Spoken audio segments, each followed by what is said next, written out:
Друзья, Новый год уже близко, и в этом видео мы будем разбирать с вами годовой прогноз для восходящих львов, потому что сейчас самое время строить планы, чтобы знать, опять же, на каких сферах жизни будет главный акцент в новом году для вас и какие задачи будет подкидывать вам жизнь для решения. А это канал Astro Guide, твой проводник в мир астрологии простым и современным языком. Я его ведущая Александра Ващилко. Поехали!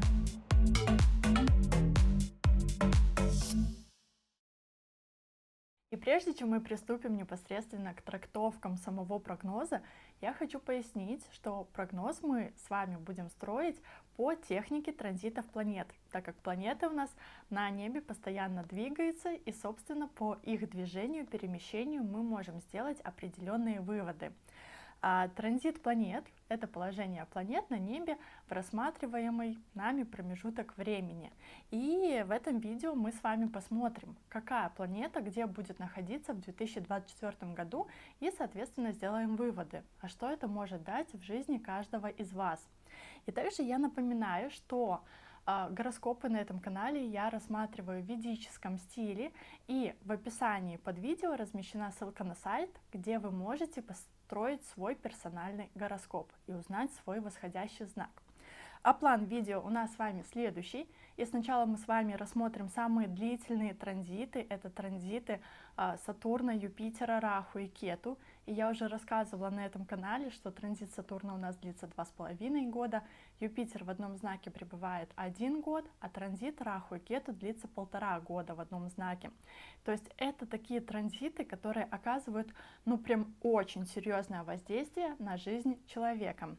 Затем мы с вами посмотрим, какие планеты и когда будут у нас ретроградными в ближайшем году. После мы обсудим с вами коридор затмений и напоследок сделаем обзор по движению быстрых планет и определим наиболее значимые даты и их влияние на сферу здоровья, карьеры, финансов и личной жизни, потому что это такие наиболее самые запрашиваемые темы на консультациях. Но давайте приступим. Восходящие львы. У нас появляется отображение вашего гороскопа с положением медленных планет и их аспекты. И сейчас по порядку начнем их расшифровывать.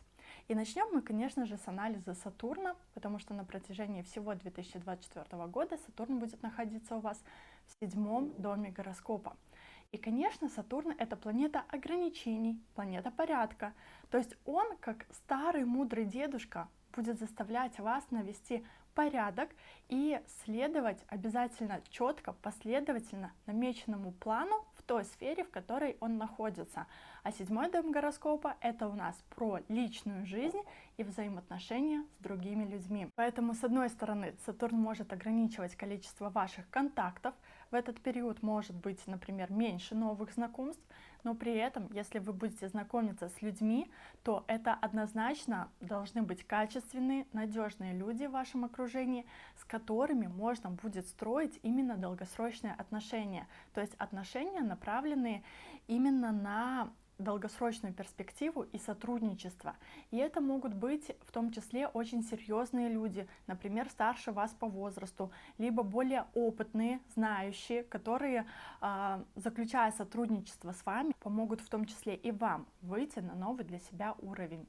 И в целом при таком транзите вы будете становиться, скажем так, более сдержанными, осторожными в знакомствах, будет более качественно оцениваться собеседник с вашей стороны, да, то есть вы более качественно будете оценивать своих оппонентов, а подходят они либо не подходят вам, да, стоит с ними взаимодействовать и сотрудничать, либо не стоит. И при таком транзите также полезно пересмотреть свой действующий круг знакомых и, возможно, даже произвести чистку, оставив только самых надежных и преданных друзей и знакомых, которым вы абсолютно можете доверять и на которых вы можете положиться в любой ситуации.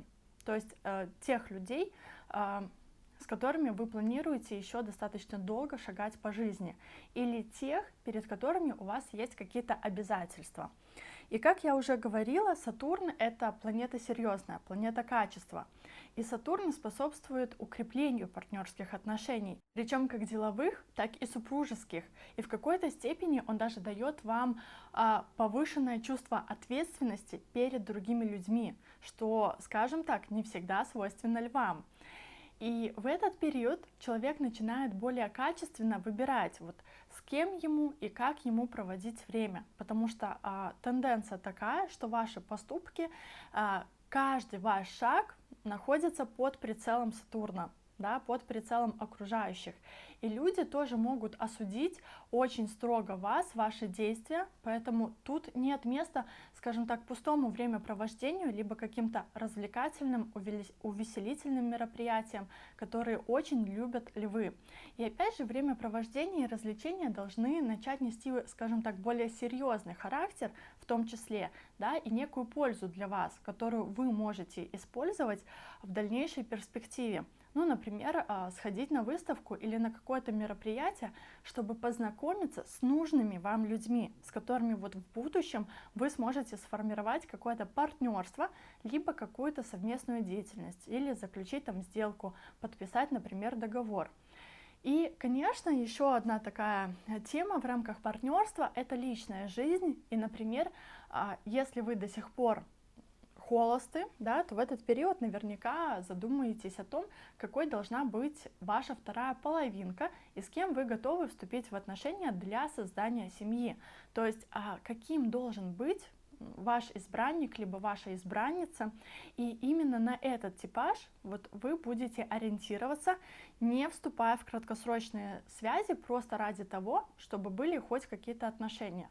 Поэтому если вы, например, с кем-то состоите в отношениях, но они еще официально не оформлены, и вы понимаете, что это не тот человек, с которым вы хотите построить там семью, да, тогда эти отношения в ближайший год у вас однозначно прекратятся. То есть вы расставите все точки над и каждый пойдет своей дорогой. Но если вы уже долго находитесь в браке, то тут опять же без ложки дегтя не обойдется, потому что Сатурн является у нас управителем 6-го дома в вашем гороскопе, а это дом долгов, врагов и болезней. И Сатурн — это очень сильный управитель 6-го дома, поэтому однозначно ваш брак, вашу личную жизнь могут вмешиваться вот какие-то враги и болезни, да, и возможно у кого-то из вас партнер может заболеть, причем проявится какое-то очень серьезное хроническое заболевание. У кого-то из вас, точнее у партнера может обнаружиться, например, другой избранник, либо параллельные отношения, которые по сути как враг будут вторгаться в вашу личную жизнь. Либо у кого-то из вас партнер может взять, например, долг, либо влезть в кредит и так далее. Ну а кто-то из вас может просто принять решение пожить отдельно друг от друга какое-то время. То есть такой транзит, по сути, обещает выяснение отношений, какие-то конфликты, какие-то споры и, возможно, даже судебные тяжбы с партнерами. Либо может вскрыться какой-то обман, причем как в личной жизни, так и в профессиональной деятельности. И тут надо однозначно все выяснить и поставить точку над «и» для того, чтобы вот в дальнейшем эти отношения либо переросли в качественные и долгосрочные, либо, ну, по сути, как лишний мусор, вы просто ушли из вашей жизни, потому что на место старого всегда придет что-то новое, и уж точно более качественное, ну, судя по обещаниям такого транзита. И также Сатурн аспектирует 9-й дом гороскопа, и в первую очередь это тема отца. Поэтому, возможно, например, кто-то заключит партнерство со своим отцом, либо отец может подкинуть какие-то идеи для дальнейшей профессиональной реализации. Причем ваш отец может получить какой-то новый статус, либо новую должность, либо, например, организовать компанию и получать какие-то выплаты. Но обязательно предупредите отца, что в этот период времени у него также могут наблюдаться какие-то проблемы со здоровьем, или он будет втянут в какие-то неприятные разборки, поэтому надо быть немножко вот аккуратным. И кроме того, аспект Сатурна на 9 и на 1 дом гороскопа указывает, что вы можете занимать какую-то руководящую должность, работая в том числе над своим личным брендом, над собственным позиционированием, когда вы как руководитель уже берете больше ответственности на себя и демонстрируете свою экспертность, свой профессионализм. И здесь Сатурн также дает такое состояние, когда меньше слов и больше дела. То есть вы в какой-то степени можете даже немножко себя ограничивать и держать в каких-то ежовых рукавицах и сами себе устанавливать правила, по которым вы живете.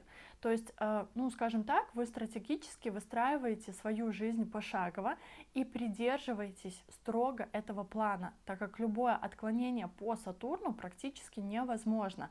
Ну, потому что по Сатурну это шаг вправо, шаг влево, расстрел.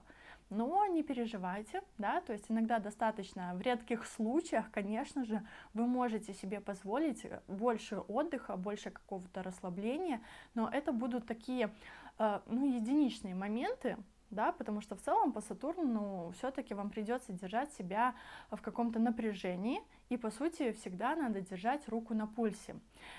Также у нас Сатурн аспектирует 4-й дом гороскопа, а это значит, что вы можете быть вовлечены каким-то образом в вопросы с мамой, либо мама будет болеть, либо она будет вовлечена в какой-то конфликт, и вы будете в том числе решать вопросы вашей семьи. Либо вы, либо ваши родители могут, например, заболеть, либо вы будете разрешать какие-то не совсем приятные ситуации в семье. Но вот это будет, скажем так, ваша совместная проблема, семейная проблема. Либо у каждого будет, ну, какая-то своя ситуация. И также аспект Сатурна на 4 и на 9 дома в совокупности указывает на возможность больше путешествовать, ездить, например, в командировки. И это прямое указание на то, что вы можете пребывать вот где-то за границей, да, покидая свое место жительства на какой-то срок. И также вам придется решать вопросы с недвижимостью, и для кого-то это будет поиск нового жилья для проживания, да, кто-то из вас может приобрести, например, новую недвижимость в этот период времени, то есть у каждого свой случай. Но давайте мы с вами перейдем все-таки к обсуждению Раху и Кету, хотя мы с вами на этом канале уже обсуждали, и есть видео про Раху и Кету, где я более детально рассказывала, что вам принесет это положение, этот транзит, поэтому вы всегда можете вернуться к этому видео и еще раз посмотреть, что конкретно вам обещает транзит. Ссылка на это видео будет в описании под этим видео. А сейчас я вам вкратце напомню. И начинали мы разбор с обсуждения Кету во 2-м доме. И это та сфера, в которой вам надо навести порядок, прежде чем идти в развитие и реализацию своей кармической задачи по Раху. Так вот, как говорилось ранее, вам необходимо навести порядок в правильности распоряжения своими ресурсами, да, как материальными, так и нематериальными. То есть вам надо все-таки разобраться со всеми своими бытовыми делами, понять, на что вы тратите свою силу, энергию, время, вычеркнуть ненужные дела из своей жизни. И это прекрасно сопоставляется с транзитом Сатурна, о котором мы с вами говорили, а именно с тем, что, наводя вот этот порядок, вы можете даже встроить себя в какую-то систему, в какие-то правила, по которым вы будете жить и строго их придерживаться. То есть вам четко надо понимать, на какую задачу и сколько времени вы тратите, и вообще вот как вы распоряжаетесь своим распорядком дня. И тут в идеале надо внедрить в свою жизнь такую систему постановки задач по смарту, чтобы быть наиболее эффективным и действительно тратить время только на те задачи, которые будут приводить вас к успеху. И каждую задачу надо научиться планировать именно по шагам, выполняя которые вы будете достигать поставленных перед собой задач и целей. И также мы с вами говорили, что необходимо навести порядок в своих финансовых вопросах и начать вести бухгалтерию, да, то есть вести учет денежных поступлений, качественно изучать направления, в которые вы планируете вкладывать свои финансы. То есть в целом надо избегать хаоса во всех финансовых делах, качественно вникать в суть вложений и все рассчитывать. Не пускать все на самотек, потому что вот есть риск нарваться на мошенников, либо кто-то из вашего круга может вас обмануть или кинуть на деньги, что в последующем в том числе может вызвать конфликт с этим человеком. И тогда вот по Сатурну вы будете вынуждены с ним расстаться, потому что поставите все точки над «и» и вычеркнете его из своей жизни. И мы с вами также говорили, что у вас могут быть какие-то тайные приходы денег, которые вы не будете декларировать или как-то афишировать. Но у себя в каких-то все-таки таблицах, в ежедневниках, схемы получения и распоряжения этими деньгами вы должны учитывать и все просчитывать наперед, чтобы у вас потом не возникли проблемы с законом. И такое положение кету нам также подтверждает, что вам надо навести порядок в своей родительской семье. То есть либо будут заключены какие-то договоренности по совместному ведению дел, либо вам наоборот надо расставить какие-то личные границы со своими родителями. И как мы уже обсудили, да, по Сатурну будет какая-то ситуация, когда вы можете быть вовлечены в решение каких-то семейных вопросов, но опять же, у каждого из львов это будет однозначно своя ситуация, свои обстоятельства. А вот рост и развитие вас ждет по теме 8-го дома, где стоит Раху, и это в первую очередь инвестиции и распоряжение чужими деньгами. То есть может быть ситуация, что вы с каким-то серьезным человеком по Сатурну закорешились, да, и потом просите у него денег на развитие своего проекта. Либо наоборот, сначала вы выбираете источник, откуда вы можете получить деньги, а потом намеренно идете и знакомитесь, пытаетесь наладить долгосрочные и прочные отношения с этим человеком. Но при этом в то же время 8-й дом — это какие-то риски и экстремальные ситуации, когда вы как будто ходите по острию ножа. И в вашей жизни могут складываться такие обстоятельства, когда вам придется делать очень серьезный выбор из серии либо пан, либо пропал. Либо ваши враги могут как-то подсуетиться и каким-то образом подставить вас в не очень комфортное положение, да, которое приведет к стрессу. Ну, и в то же время это будет такой опыт, который в какой-то степени и сможет изменить ваши взгляды на жизнь, и в какой-то степени немножко даже трансформировать вас, ваши отношения и к жизни, и к делам, к людям и так далее. То есть для кого-то это будет однозначно точка роста, которую преодолев эти трудности, вы выходите как бы на новый уровень жизни для себя и затем получаете разного рода блага в том числе. Но для кого-то из вас это в том числе может быть и негативный опыт, который заставит в какой-то степени даже отстраниться от социально-бытовой жизни, уйти в себя, побыть наедине с собой, поискать какие-то вот смыслы. И кто-то из вас даже начнет увлекаться какими-то эзотерическими направлениями, да, и либо искать ответы с помощью астрологии, таро, ну, любыми другими способами. И также Раху у нас аспектирует 12-й дом гороскопа и еще раз нам подтверждает, что у вас могут быть какие-то заграничные поездки, причем как на более длительный срок, так и на более далекие расстояния. То есть это когда вы не просто там в соседнюю страну едете, а вам надо преодолеть несколько стран до своей финальной точки назначения. И также это может быть ситуация по решению вопросов с недвижимостью, либо вы ищете новую недвижимость для проживания в другой стране, либо вы решаете вопросы с недвижимостью в вашем текущем местоположении. И, возможно, кто-то может, например, сдать, продать старую недвижимость, да, купить вместо нее новую недвижимость, либо это просто как дополнительное указание, что вы купите еще одну недвижимость. Но у кого-то из вас вполне может проиграться ситуация, когда вы получаете наследство или какие-то страховые выплаты.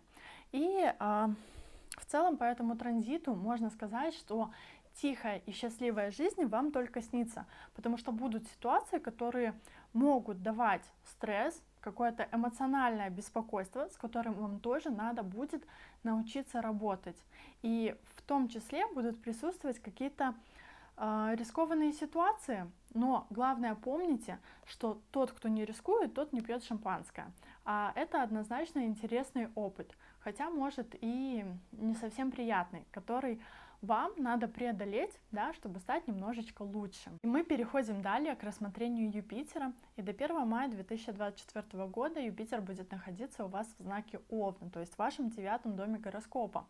И вот тут мы с вами видим, двойное влияние Сатурна и Юпитера, а значит, это сильное указание на успех и признание в профессиональных кругах или в каком-то обществе. То есть в целом на протяжении 2023 года вы уже могли работать над темой расширения своего авторитета и своего личного влияния. Возможно, кто-то из вас уже получил повышение по работе, по службе, либо открыл, например, собственное дело и стал руководителем. Но если этого у вас до сих пор не произошло, то у вас еще открыт зеленый коридор до 1 мая 2024 года. И вполне вероятно, что кто-то из вас, конечно же, приобретет новую должность, повышение в должности получит, да, кто-то получит новый статус начальника, руководителя, либо кто-то организует свою команду, которой вы будете руководить, да, либо возглавлять какое-то направление или какое-то движение. Возможно, кто-то из вас пишет диссертацию, либо научную работу. И в целом такое положение Юпитера говорит о том, что вы можете выступать в том числе в роли наставника и учителя для других людей. Но это в целом нормально, да, когда вы в том числе становитесь руководителем отдела, например, руководителем компании, и, конечно же, вам надо обучить свою команду правилам работы и выстраивать вот эти процессы, чтобы все работало правильно и как часы. И кто-то из вас может даже проходить какое-то обучение, причем за границей, либо с помощью иностранцев, да, перенимать какие-то знания, перенимать чужой опыт, и это не обязательно должно быть поступление в какое-то высшее учебное заведение, хотя у кого-то из вас и такой вариант тоже возможен. И даже вот просто познакомиться с человеком в своей сфере деятельности, который для вас может послужить вот этим наставником, учителем, и как мы говорили, да, по Сатурну это в том числе может быть какой-то очень влиятельный человек, который будет передавать вам свои знания, свой опыт, хотя и не исключено, что кто-то из вас уже мог приобрести какой-то, например, курс образовательный и получать новые знания таким образом. Но тут формируется сильная связь за границей, и это еще одно указание, что поездки с долгосрочным характером ярко проявлены в вашем гороскопе. Поэтому вот кто-то из вас может ездить в командировки, кто-то может ездить в гости к друзьям, знакомым. И эти поездки, они также расширяют ваше мировоззрение, позволяют вам по-новому взглянуть на ситуацию, на свою жизнь. И в этих поездках вы можете найти какие-то вот для себя новые инсайты, которые будете применять в том числе в своей профессиональной деятельности. И как вариант, если вы, например, еще молоды и проходите обучение в каком-то вузе, то такой Юпитер, он позволяет вам принять участие в каких-то даже международных программах образовательного обмена, либо вы можете поехать в другую страну для изучения иностранного языка. Либо, например, вы можете принимать активное участие в международных конференциях, съездах, симпозиумах, где есть возможность наладить связи с иностранными коллегами.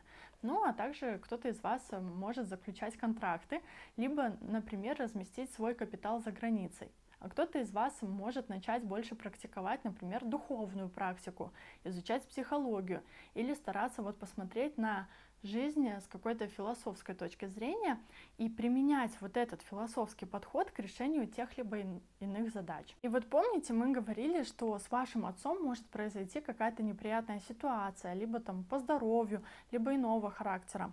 Так вот, Юпитер нам как бы сужает вот этот промежуток времени и указывает, что эта тенденция возможна именно до 1 мая 2024 года. Также Юпитер до 1 мая будет аспектировать первый дом вашего гороскопа, и тут опять получается двойной аспект Сатурна и Юпитера, что очень сильно указывает на то, что вам надо поработать над личным брендом, над проявлением своей экспертности, над собственным позиционированием. То есть вы, как профессионал своего дела, помимо того, что вы, ну скажем так, реально расширяете свои знания, да, вы этими знаниями должны делиться с окружающими и вот становиться в том числе вот этим гуру-наставником для других людей, который, ну, передает знания, ничего не жалеет, а не просто вот получил их, держит внутри себя. И вы даже можете организовать какие-то собрания, встречи, нетворкинги, которые помогут вам транслировать вашу экспертность в определенных кругах. И это могут быть даже какие-то вот тайные собрания, либо тематика и обсуждение вот в рамках этих собраний держится в тайне и не афишируется. То есть для вас стратегия масштаба, скажем так, более узконаправленная и без привлечения каких-то медиаплатформ, без ведения блога и так далее. То есть тут работа больше концентрируется в узком направлении и для определенной аудитории, да, для которой вы можете быть вот этим экспертом, мнение которого важно. И именно люди по сарафанному радио будут, ну, как бы продвигать вас и рекомендовать вас. А вот потом, когда 1 мая Юпитер перейдет в ваш 10-й дом гороскопа, и будет подниматься активно тема про масштаб, про авторитет, про работу, про карьерные высоты и достижения. И, например, кто-то из вас может создать какой-то свой личный проект, свое детище, которое, ну, скажем так, планируется масштабировать и представить широкой аудитории, да, то есть запустить проект для того, чтобы получить определенную долю влияния на рынке. Кто-то из вас просто работает в офисе, либо в какой-то организации, и вот, например, уже получил руководящую должность и пытается, скажем так, расширять свое влияние, свой авторитет на более широкие сферы и, как вариант, брать на себя больше обязательств или брать на себя новые какие-то направления, за которые будет нести ответственность. И вот таким образом, скажем так, расширять свое влияние в той сфере, в которой вы находитесь и которой занимаетесь. И в целом для карьеры это хорошее положение, потому что Юпитер находится в знаке Тельца, а это знак стабильности все-таки. И это значит, что вы очень плотно сидите на своем кресле, да, на кресле руководителя, либо на кресле ответственного менеджера. Вас любят, вас уважают, ваш авторитет однозначно растет в глазах сотрудников и коллег, и клиентов там и партнеров, но помните, что при любом положении Юпитера всегда есть ложка дегтя. И в нашем случае Юпитер является все-таки управителем 8-го дома, дома кризисов, каких-то резких перемен, либо неожиданных событий, или даже спецслужб, которые могут вами заинтересоваться. Поэтому во второй половине 2024 года однозначно стоит ожидать либо какую-то налоговую проверку, которая может потрепать вам нервы, либо проверки других органов, либо у кого-то на работе может произойти какая-то неприятная кризисная ситуация, которая повлияет на ваш статус в том числе.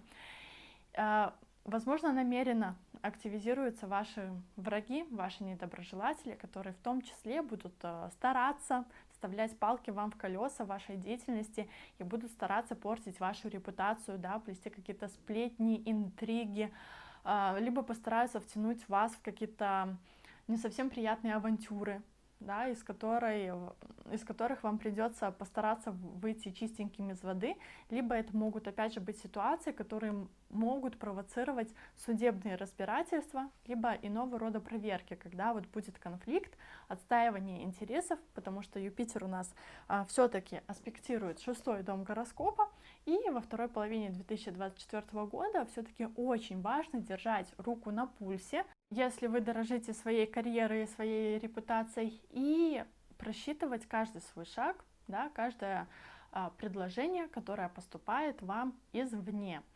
Но, тем не менее, Юпитер аспектирует 2-й дом гороскопа и указывает, что все-таки деньги будут, и деньги будут приходить в хорошем объеме. То есть даже несмотря на ситуации, когда ваши конкуренты, возможно, пытаются вам насолить, все равно финансовые поступления обещают быть достаточно хорошими, и цифры на ваших счетах будут постоянно расти, потому что Юпитер у нас считается планетой больших денег. И он присматривает за домом, который отвечает за вашу кубышку в том числе. Но при этом, как мы уже с вами говорили, это могут быть какие-то даже тайные, секретные поступления денег, которые вы можете ото всех скрывать. И также Юпитер у нас аспектирует 4-й дом гороскопа, и вы видите, что 4-й дом также аспектирует Раху, Сатурн, поэтому однозначно тема места жительства будет актуальна и, возможно, даже во второй половине 2024 года. Для кого-то это будет в виде долгосрочной командировки в другую страну, либо поездка по работе, например. Кто-то будет вынужден поехать, например, работать в новый филиал руководителя, да, кто-то по обмену в международный офис, а для кого-то это просто будет рабочая командировка. У кого-то из вас это может проиграться как переезд в новое место жительства, потому что вы приобрели, например, новую недвижимость. Возможно, кто-то из вас получит недвижимость в наследство, да, либо получит какие-то выплаты страховые для приобретения вот собственной недвижимости, либо продаст старую недвижимость и взамен купит новую. И вот как раз по поводу переезда в новую недвижимость, то есть у каждого из львов будут свои обстоятельства. И еще одно указание у нас по 4-му дому — это сфера матери, то есть могут быть некие ситуации, либо какая-то проверка, либо проблема со здоровьем, да, которые могут тоже каким-то образом косвенно коснуться и вас. Поэтому, подводя такой мини-итог, можно сказать, что вот главными сферами для вас становятся львы в ближайшем 2024 году: сфера отношений, да, в которой вам надо навести порядок, сфера образования, становление там новых связей, контактов, расширение своего авторитета, своей экспертности однозначно, особенно в профессиональной сфере. И также обратите внимание на вопросы в родительской семье и ситуации, которые будут происходить с вашим отцом и матерью. Также будет актуальна сфера недвижимости, место проживания и, возможно, даже долгосрочных заграничных поездок, которых в том числе может быть очень много. Ну и, конечно, также будет актуальна тема финансов, да, своих чужих денег и правильного распоряжения бюджетом. Ну а мы с вами идем дальше и переходим к рассмотрению ретроградности. Есть у нас в астрологии такое понятие, как ретроградность планет. Это когда могут происходить какие-то задержки, либо все идет не по плану, и вас как будто возвращают немножко назад в исходную точку из серии типа либо доделай, либо как-то переделай по-другому, либо вообще подумай, а тебе это надо было делать или уже это не актуально. И вот, например, вы видите на слайде, когда у нас Меркурий будет ретроградным. Я думаю, все уже слышали про ретроградный Меркурий, потому что обычно все свои косяки и какие-то неприятности в своей жизни люди списывают именно на бедный ретроградный Меркурий. Но, конечно, в ретроградный Меркурий однозначно стоит перепроверять все свои договоренности, да, то есть уточнять у людей, переспрашивать по несколько раз и убедиться, что правильно мы друг друга поняли, правильно ли мы друг друга услышали. Важно перепроверять документы, которые вы планируете подписывать, потому что есть риск совершать ошибки, да, а также какие-то новые проекты, подписание договоров и так далее в ретроградный Меркурий мы не начинаем, то есть потому что все, что будет подписано и все договоренности, которые будут заключены именно в период ретроградного Меркурия, они носят именно краткосрочный характер, а мы с вами говорили, что вам важно выстраивать именно долгосрочные отношения, поэтому обязательно подберите другие даты для того, что когда вы будете там устраиваться на работу, подписывать договора о новой руководящей должности, например, либо подписывать какое-то сотрудничество. Также в этот период может техника выходить из строя, либо что-то может ломаться, да, поэтому будьте аккуратны. Также у нас Марс будет ретроградным с декабря 2024 года. И вот этот период декабря, мало того, что Марс он будет ретроградным, так он еще будет находиться в знаке своего падения. Это самое плохое для него положение. И он в знаке этого падения, да, в неприятном положении, будет находиться именно с 20 октября 2024 года по январь 2025 года. И Марс будет находиться в 12 доме вашего гороскопа. И получается, что уже с октября вы можете пребывать в состоянии какой-то сильной тревоги, в состоянии каких-то сильных переживаний, страхов. И, возможно, это будет в том числе из-за активации ваших тайных врагов. Да, и, возможно, это будет боязнь того, что что-то тайное может стать явным. И вот кто-то будет, например, осквернять вашу репутацию. А у кого-то это может проявиться как страх перед началом каких-то новых действий. Поэтому вот вы можете ну, скажем так, транслировать необоснованное негодование, агрессию и даже обвинения в адрес окружающих вас людей, что, опять же, в свою очередь будет порождать конфликты, недопонимания и, возможно, даст отчуждение от социально-бытовой жизни. Поэтому в период ретроградного Марса важно вернуться к решению вопросов, да, и желательно решать эти вопросы стратегически правильно, с холодной головой, не поддаваясь на провокации и обстоятельства от других людей, которые будут вызывать в вас еще вот этот больший огонь и большую напряженность. И в этот период, опять же, вам важно вернуться к решению проблем и вопросов, которые у вас, ну, в целом будут возникать, да, и попробовать сделать все, ну, как бы переделать все сначала. Также вы видите даты ретроградности Сатурна и Юпитера. Это две большие планеты, которые с большего будут возвращать вас именно в нерешенные задачи по своим темам, которые мы с вами обсуждали уже ранее в этом видео.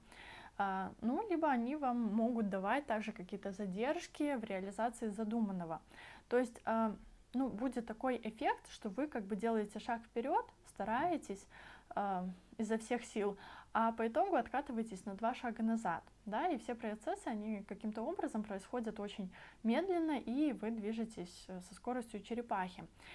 И не все будет получаться с первого раза, все задуманное вами. И вот, например, по Сатурну может произойти возврат к решению каких-то проблем в личной жизни, либо выяснение отношений, например, с вашими бизнес-партнерами, либо в вашей жизни может появиться какой-то старый знакомый, с которым вам придется начать отношения с нуля. Или, например, ранее вы пытались с кем-то заключить сделку, тогда она не получилась, и вот вам, по сути, дается второй шанс, чтобы еще раз войти в эту реку. У кого-то из вас наоборот, могут быть препятствия и задержки в подписании каких-то договоров, да, в заключении каких-то контрактов, и также может происходить задержка в работе вашей команды, когда вот вы планируете одни сроки для реализации и одни договоренности, а по итогу все получается совсем по-другому. Поэтому вот в этот период надо просто запастись терпением и при необходимости еще раз обсудить, расставить все точки над «и» в своих договоренностях со своими партнерами, либо расставить точки над «и» в построении дальнейшей стратегии вашего совместного сотрудничества. Иначе вы так и будете все время, ну, как бы откатываться назад. Но если вы, например, в этот период решили развестись со своим супругом или супругой, то тоже есть вариант, что ваше решение может в какой-то степени откатиться назад, и, возможно, вы еще раз дадите второй шанс своим отношениям. Но я не думаю, что этот шанс будет иметь долгосрочный или продолжительный характер, потому что это решение принимается в период ретроградного Сатурна, который, к сожалению, да, будет иметь краткосрочный характер.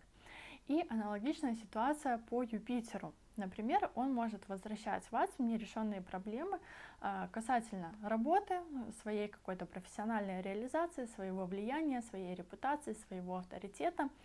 Но по природе своей Юпитер это все-таки у нас добрая планета, поэтому по сути Юпитер вам не будет создавать каких-то ярких прям проблем, да, он наоборот постарается дать вам второй шанс в тех ситуациях и в тех обстоятельствах, когда первый шанс вы упустили. То есть, грубо говоря, вам весной-летом выпадает удачный момент для какого-то запуска своего проекта или для какого-то выступления, или, например, для вопросов с недвижимостью, но вы отмахиваетесь рукой, потому что вот у вас на тот момент стоят какие-то другие приоритеты, и фокус внимания держится на других вещах. Поэтому вы думаете, что ну как бы позже я это сделаю. И вот, собственно, это позже наступает период ретроградного Юпитера, который, по сути, вам подарит второй шанс, да, и как котенка моська и ткнет вас из серии, вот типа смотри сюда, а ты должен реализовываться вот здесь. И вот это тебе надо делать. И у каждого из львов, конечно, будет своя ситуация, но у кого-то она проиграется по работе, у кого-то по деньгам, у кого-то по недвижимости. Но именно эта ситуация поможет вам пересмотреть какие-то моменты в своей жизни и выстроить новый вектор движения. Мы с вами идем дальше и переходим к теме затмений. И я думаю, что вы много раз уже на просторах интернета слышали, как астрологи пугают этими коридорами затмений, но давайте вот разбираться. И в 2024 году у нас с вами будет два коридора затмений. Одно весеннее, второе осеннее. Длится коридор затмений ровно 2 недели, 14 дней. И коридор затмений, он всегда происходит на оси Раху и Кету, то есть по вашим кармическим точкам, которые мы уже обсуждали.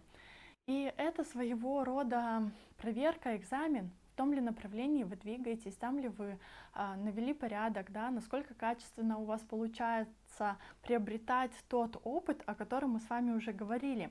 И в какой-то степени вот этими обстоятельствами коридор затмений показывает направление и дает вектор вам, куда надо обратить свое внимание, над чем надо поработать, по каким вопросам надо сделать определенные выводы и выработать новые для себя принципы.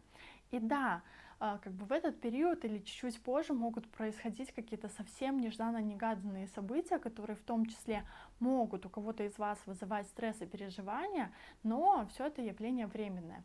И тут есть, конечно же, очень важный момент, потому что по моей статистике часть людей все-таки очень чувствительна к весенним затмениям, да, а осенью как бы жизнь вообще проходит мимо, никаких стрессовых ситуаций не происходит, все нормально.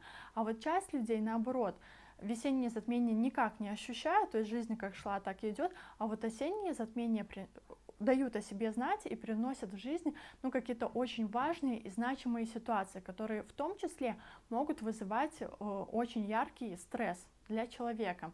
Поэтому однозначно попробуйте вспомнить прошлые года, да, периоды своей жизни, когда все-таки эти затмения у вас срабатывали больше, летом, весной или осенью, зимой. Ну а мы с вами возвращаемся к нашим затмениям 2024 года. И весной коридор затмений у нас открывает лунное затмение 25 марта в знаке Девы, а закрывает коридор затмений и солнечное затмение 8 апреля в знаке Рыб.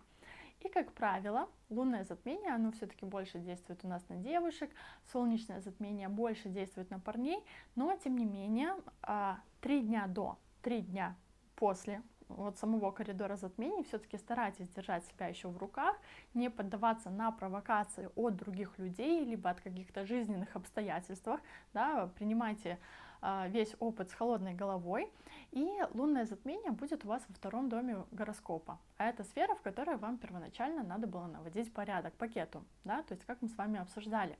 И вот может быть такая ситуация, что вас как будто петух клюнет, и вы такие, ну все, я так больше не могу, пора там начинать наводить порядок в своих делах, в распоряжении своим временем, что за хаос у меня тут творится, да, вы задумываетесь, как расходовать свою энергию, и вообще, как вот от всего вот этого хаоса, который вас окружает, вы будете избавляться.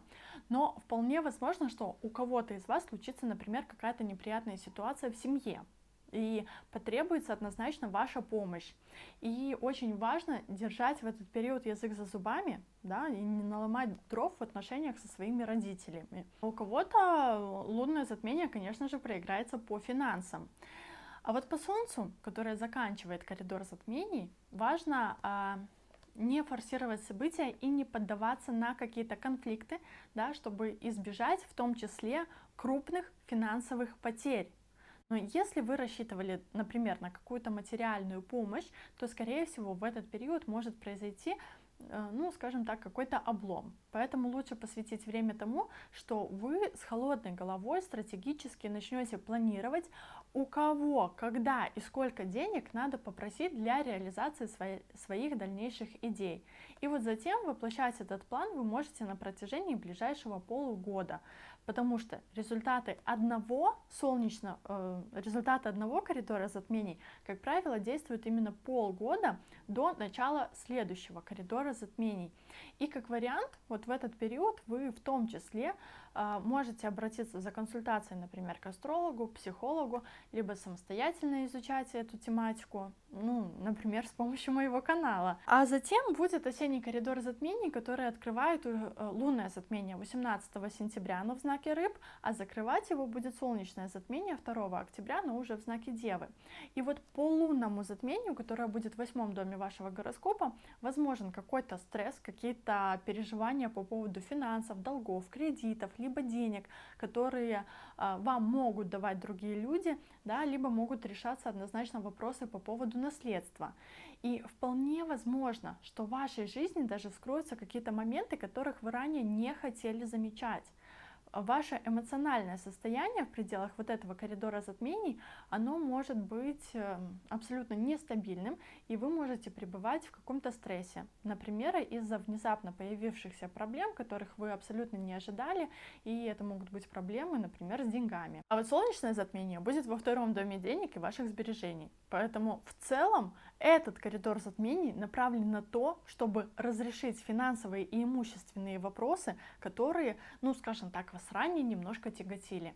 И, конечно же, по солнечному затмению важно начать планировать и закладывать вот базу для своих будущих финансовых достижений. И, возможно, кто-то из вас вот после испытания стресса, наоборот, найдет новый источник дохода и в какой-то степени заложит начало для изменения своей сферы деятельности, как вариант.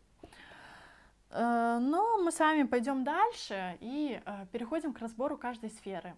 Да, и вот на этом слайде вы уже видите даты, когда стоит ожидать то либо иное событие. Это общая тенденция, и, возможно, кого-то из вас ваш личный гороскоп будет защищать, кому-то наоборот, ваш личный персональный гороскоп подтвердит, что вот этих событий и периодов не избежать. Таких слайдов у нас будет 4 штуки, поэтому либо ставьте видео на паузу, чтобы выписать даты, либо делайте принтскрин, чтобы сохранить эту информацию. И начнем мы с темы здоровья, и первый пункт — это обследование, чекап организма. Это период, когда можно провести обследование, например, сдать анализы, либо как вариант в этот период вы можете как-то социально отстраниться от бытовой жизни, уйти немножко в себя, быть не столь активными, и, ну, как бы перейти на сберегающий режим, да, или в какой-то степени уйти немножко в тень, понаблюдать со стороны, что вообще происходит. Далее лечение. И это период, когда вы можете заболеть, например, ОРВИ или иного характера будет заболевание. Но так как это все-таки зима у нас, да, то, скорее всего, это может быть простуда. И как результат лечение или обращение за помощью к врачам. И также последние даты в рамках здоровья — это когда могут происходить стрессовые или непредвиденные ситуации для вас, которых вы абсолютно не ожидали и которые будут вызывать беспокойство и стресс. И особенно обратите внимание именно на вторую дату с октября 2024 года. Это как раз-таки будет тот период Марса в падении, да, который мы с вами уже обсуждали. И вот помимо каких-то стрессов, переживаний, у кого-то из вас это может также проиграться как госпитализация с острым приступом, либо травматизация тела, ну, либо в самом худшем случае, конечно же, при дополнительных указаниях гороскопа, это может быть как заключение под стражу, либо бегство из страны, что тоже будет давать ну, определенные стресс и эмоции и влиять на ваше состояние. Поэтому постарайтесь быть максимально осторожными и обязательно, особенно в эти даты, держите руку на пульсе.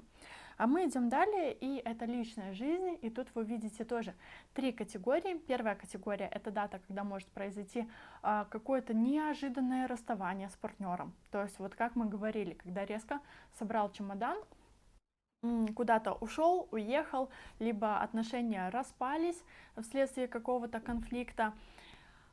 Поэтому в этот период вы можете принять решение, например, о расставании, либо это могут быть какие-то неприятные кризисные ситуации и в личной жизни, и в партнерстве. Причем у вас этот период, он совпадает с периодом стресса, когда вы будете с врагами бороться или когда вы будете иного рода проблемы решать.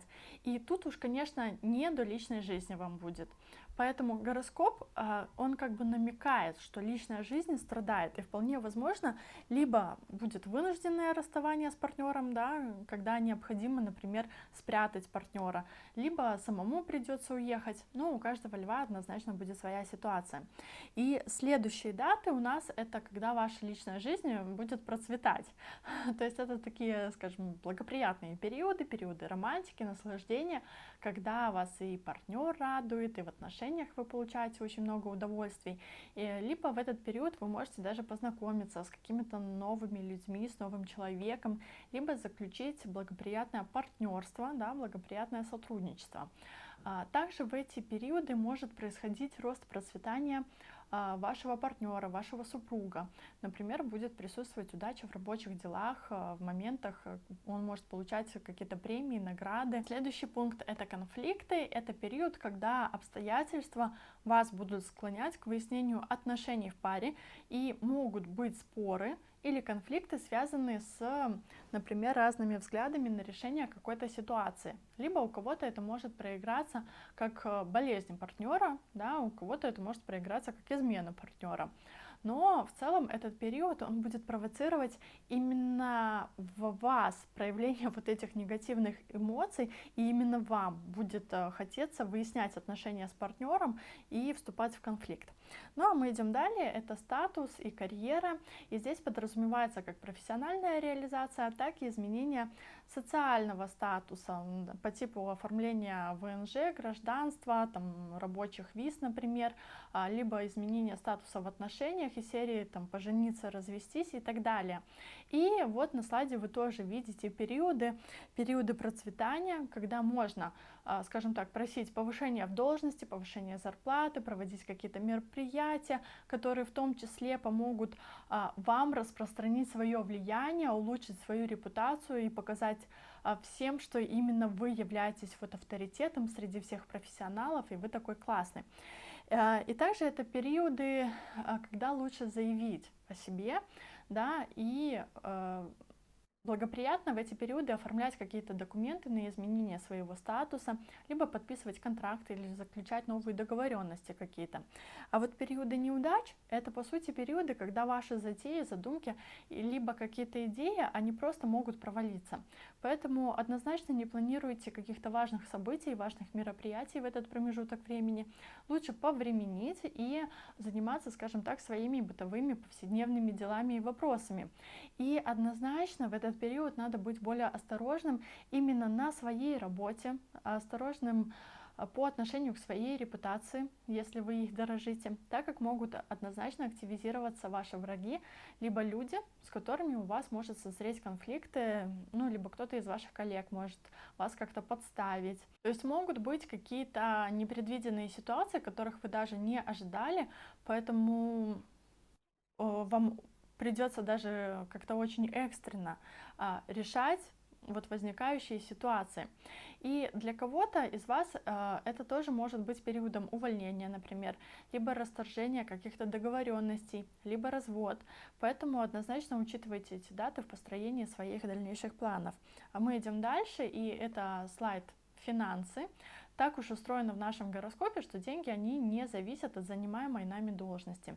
Поэтому, пожалуйста, также ознакомьтесь с датами, когда стоит ожидать рост и процветание финансовых поступлений, потому что это периоды, которые обещают вам там, получение премии, например, на работе, да, либо кому-то из вас поднимут зарплату, либо это могут быть иного рода финансовые поступления из серии там, через продажу чего-то, либо через оказание дополнительных услуг, через консультации, либо это могут быть тайные поступления денег от других людей, ну, о которых мы тоже ранее в этом видео говорили.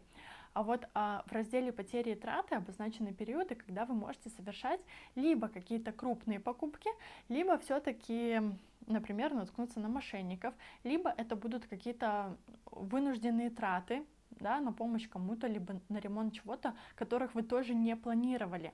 И с одной стороны, вот если вы планируете совершать крупные покупки, то хорошо. А с другой стороны, если вы не планируете тратить деньги, то эти периоды могут дать вам обстоятельства, когда вам придется раскошелиться. И, наверное, друзья, в общих чертах это все, чем я хотела с вами сегодня поделиться. Пожалуйста, помните, что это все-таки общий прогноз для львов. И если вы хотите получить более персонализированный прогноз, то я вам рекомендую однозначно обратиться на консультацию к профессиональному астрологу, чтобы сверить свои планы с обещанием своего персонального гороскопа. И обязательно подписывайтесь на этот канал, поделитесь этим видео со своими друзьями и близкими. А с вами была Саша Ващилко, и до новых встреч!